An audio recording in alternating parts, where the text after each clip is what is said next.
Hey everyone, Maddie here. So today's video is slightly different to what I'm normally done before.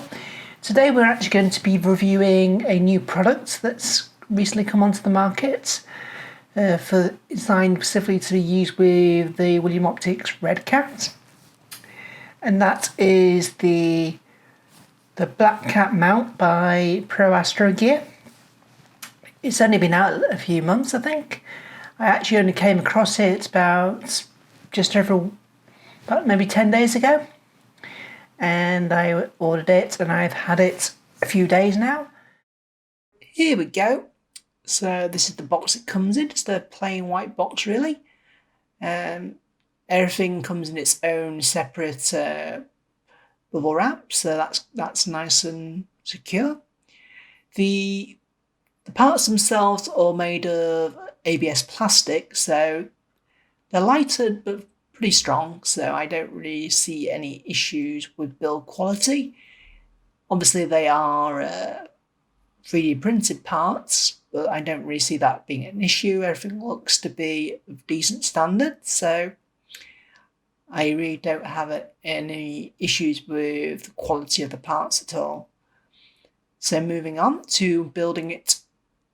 So we start off with the small gear, and this just basically requires the square nut and then the flat screw to be inserted into the hole, so you can then secure it against the flat edge of the EAF's dowel. So it's a case of screwing that in. It takes quite a bit to secure it, I found. So once it's secure, it's fine and isn't going to go anywhere. So just keep tightening that until you're done. Then once you've done that, you can mount it into the housing itself. That just requires 2 bolts and washers to secure that, to make sure that's nice and tight, but obviously don't over tighten it. And then once you've done that, you can then add the Isaiah Pro to it. Again, it's just 2 bolts. Just make sure you choose the right ones, otherwise you might find it's kind of loose, which I did initially, but I resolved that by changing the bolts. So it's nice and simple to put together like that. And then once you've got that part together, then it's a case to move on to the actual putting the large gear onto the focuser itself. So there we go. So again, you need to put 2 square nuts in to allow the bolts to screw into. So it took me a bit of effort because it was a bit fiddly, but then let's get your red cat, and it's just a case of then placing the 2 halves together around the focuser and putting in the bolts and just screwing them in. Don't screw them too tightly yet, because you'll need to adjust them. Once you've got the actual AF on, you'll need to align it to make sure that the teeth are aligned, so you can actually then move the actual focuser. And it's quite straightforward. Just keep turning and turn the screws until you get it into the right position, and just move it till you're happy with it. Once you think you've got it in a reasonable position, then place the main housing on and align the EAF small gear, and just make sure that the teeth are in the right position.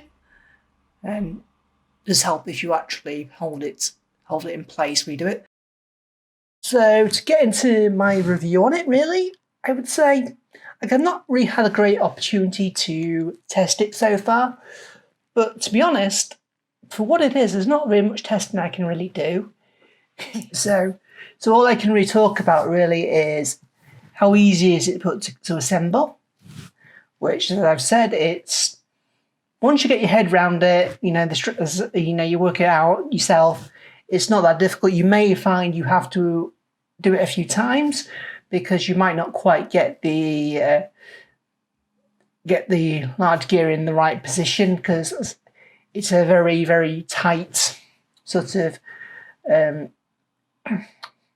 regarding the movement, because only having teeth on one half of the gear, that really restricts the movement. You don't get the full movement that the Red Cat is capable of. So it's not necessarily a big issue. I think in general you wouldn't have any issue focusing on anything. I just kind of wish it had gear was teethed all the way around so that you would be able to have the full range. And so that's the only real issue that I've found with it so far, is that it's not really an issue. It's just more of a heads up and a potential concern, depending. But as I've not had a great amount of testing of it, time to do so far. It's been cloudy as typical around here, unfortunately. Consequence of living in between several hills, so it gets really cloudy a lot. But then hopefully I will get some opportunities to actually test it out more. But as functionally, it seems to do exactly what it's designed to do.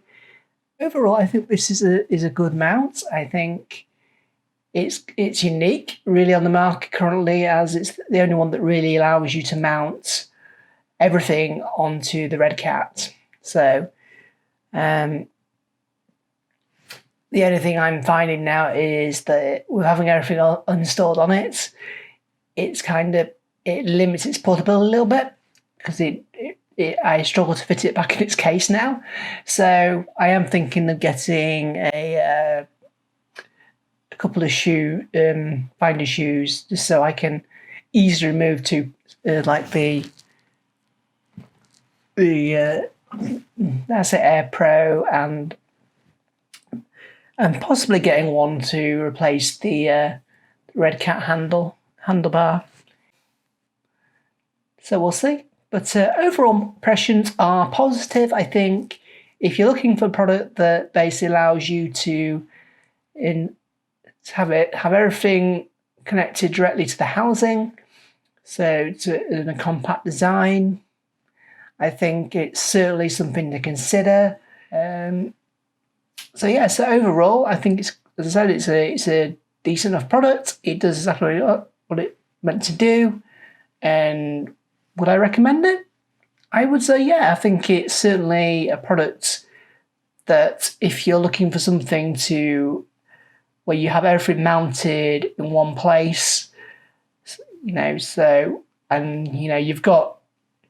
don't mind making your Red Cat somewhat bigger than it was originally, then I think it's a good option.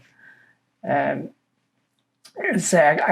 would say if you're looking at this and the Deep Sky Dan, I think it comes down to really how you want to mount it. How do you want to mount if you're using an RSA Air Pro or not, really? If you are, then I think this is probably the better option, unless you're planning to mount that elsewhere. I think having it in a secure location on your telescope like that, I think, means shorter cables, so it just makes life easier. Like in this case, I only at any point have two cables now coming off the telescope. One is going to the mount and one is going to power. That's it. So I no longer have lots of cables coming off it. So it makes life a lot easier.